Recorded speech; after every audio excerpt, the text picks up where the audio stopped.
Hello বন্ধুরা, আজকে আমরা মালয়েশিয়ান কিছু ছোট ছোট শব্দ দিয়ে বাক্য গঠন শিখব। যেমন আমি ভাত খাই, সায়া মাকান নাসি। আমি স্কুলে যাই, সায়া পেরগি কে সেকোলা। আমার একটি কলম আছে, সায়া আডা পেন।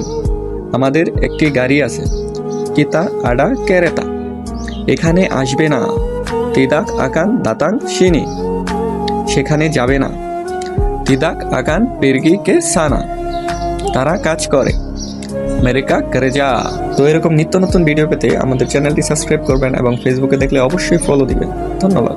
হ্যালো বন্ধুরা, আজকে আমরা মালয়েশিয়ান কিছু ছোট ছোট শব্দ দিয়ে বাক্য গঠন শিখব। যেমন আমি ভাত খাই, সায়া মাকান নাসি। আমি স্কুলে যাই, সায়া পেরগি কে সেকোলা। আমার একটি কলম আছে, সায়া আডা পেন। আমাদের একটি গাড়ি আছে, কিতা আডা কেরেতা। এখানে আসবে না, তিদাক আকান দাতাং সিনি। সেখানে যাবে না, তিদাক আকান পেরগি কে সানা। তারা কাজ করে, মেরেকা করেজা। তো এরকম নিত্য নতুন ভিডিও পেতে আমাদের চ্যানেলটি সাবস্ক্রাইব করবেন এবং ফেসবুকে দেখলে অবশ্যই ফলো দিবেন। ধন্যবাদ।